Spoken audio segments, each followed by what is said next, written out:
Nebraska gets a win, 35-21 over Indiana. Indiana. Took you a minute. Well, I was excited. My brain went all explosive.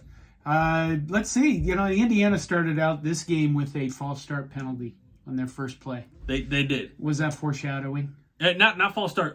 Delay a game. Delay a game. You're right. It was shameful.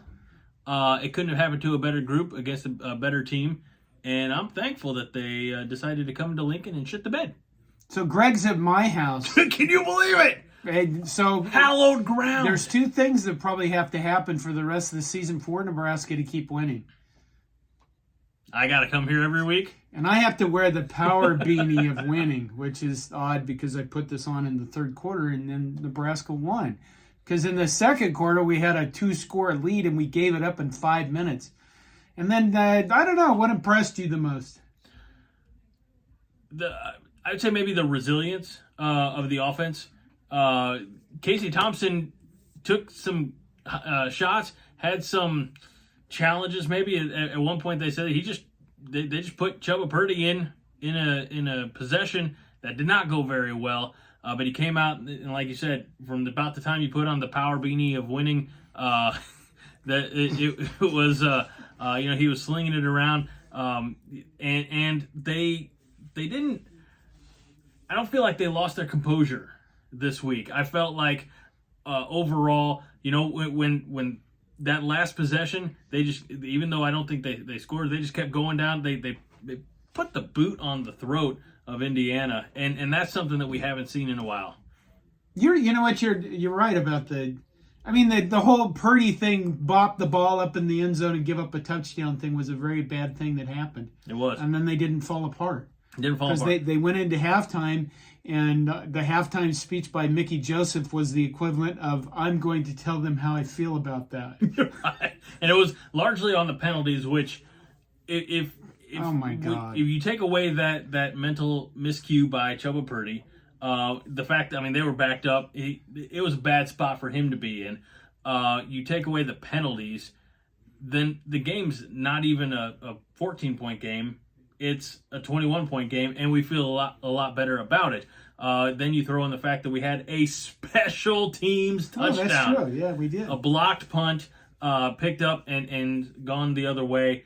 A lot of good to come from the game tonight. Still, obviously, some things to iron out. In one game tonight, we had more punt returning yardage than I think we did all last season, the entire season.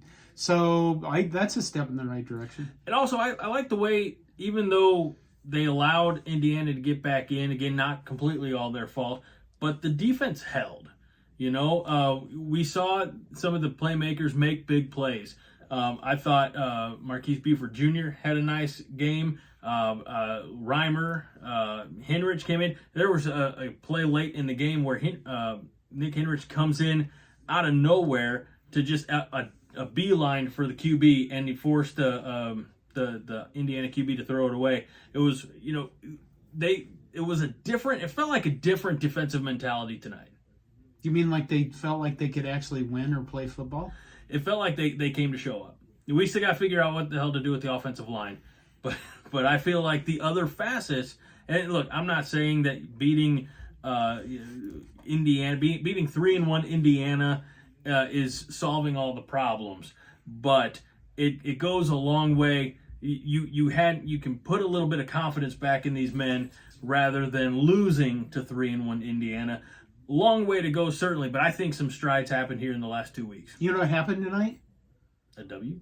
Well, we won off a bye week when we had never done it. We never won off a bye week before, and the previous coach, whatever the guy was. I can't. Chili? Yeah. Chili McCold? I don't know what else about this game. I think the biggest key there was the bad thing happened and they didn't let it kill them. Again, the penalties, which I respect what Coach Joseph said going into the locker room. He's like, yeah, we're going to go have a talk about that right now. He didn't get into specifics, and didn't sound to me like a whole lot of unnecessary coach speech. It was, this has to be fixed, and we have to figure it out. Unfortunately, then the second half rolled out. The penalties did not get fixed, but some of them are, I think, deemed acceptable penalties of aggression, not just big-ass mental errors. I noticed that some of the Huskers on Twitter tweeted at Turner Corcoran, good job, good aggressiveness, just don't get caught next time, something along those lines. And when he got ejected for the head slap when the Indiana player was laying on the ground. It was two back-to-back unsportsmanlike personal fouls against him. At some point, maybe, don't get away with it, but don't be so obvious and don't do it back-to-back plays. That you've got to come at it from just a more football smart sense. There was a lot of guys that played. They seemed to adjust the roster as we were going through the game, and you're kind of like, all right, we're going to find out who's going to play and who isn't. The young man, I forgive me, I've already forgotten his name, but the young man who scooped up the block punt, like true freshman. Hartzog, Malcolm Hartzog. Thank you. And then he got burned a little bit from the defensive backs point because they were picking on him. You know, it's a really his first test, so he comes in untested as a true freshman. You would wonder what the hell Tom Allen and company were doing if they didn't try to pick on a really untested kid. Do you remember the name of that one guy that recovered that fumble so that we didn't turn the ball over?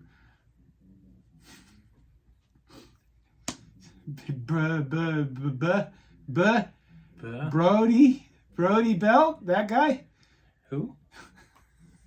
Is he a 4-star? He is a player. He's a player. He played. We all know. And in the years past, let's clear this up. We know that in years past, I have jokingly poked fun at Double B, but it's all in good fun. And he contributes a lot.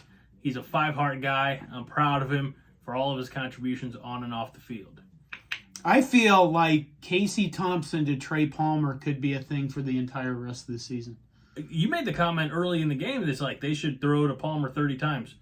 I think they not only have to do it on the long thing where they only need 9 yards.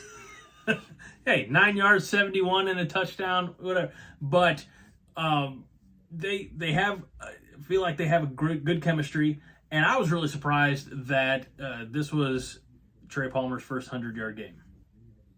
Was it? I don't. That's the graphic that they showed. Was it? Yeah. Okay. I know. I didn't look at any stats before. It was a career high in receiving yards for him, so couldn't be more proud of the guy. No, he comes to Nebraska from LSU, same as Mickey Joseph. There was a lot of talk about that, both in the game and in the post game. Quick chat with on the sideline with Coach Joseph. So I'm glad they have that familiarity, and he's done a tremendous job. He's been a great addition to this Nebraska team. By the way, I have no idea how to properly wear a beanie like this. So if you have any tips, let me know. Is there anything else you want to say about this game other than it's a win? It's Mickey Joseph's first win. It looked to me like they did a good job given what they have to work with. It sets up a short week, of course. Rutgers, the team travels to Rutgers, which makes it even shorter. But it's a Friday night game next week. It's another winnable game. We could come out of the back end this week being 3-3. What did I say the entire second half? What did I say to everybody in the room? The Big Ten, especially to my son. What did I say about predicting doom? What did I say? I don't remember. 11 to now. Sorry. What do we have? We're tied for first in the Big Ten West. We are tied for first in the Big Ten West. Nebraska still has a chance. Everybody's at 1-1 except for 0-2 Wisconsin. Who would have thought? Yeah, exactly. Take that. Everybody else, I guess. Anything else? You make a terrific smoked macaroni and cheese. Like, seriously, if you ever have the opportunity, if you're ever lucky enough to be invited, and most likely you're not, I kind of invited myself, but if you're ever in the area and you knock on John's door, he'll feed you really good food. Well, I think that's it. Nebraska gets a win. And, I don't know, this is much better than losing. That's all I have. That's all I have. Hey. Go, Big Red!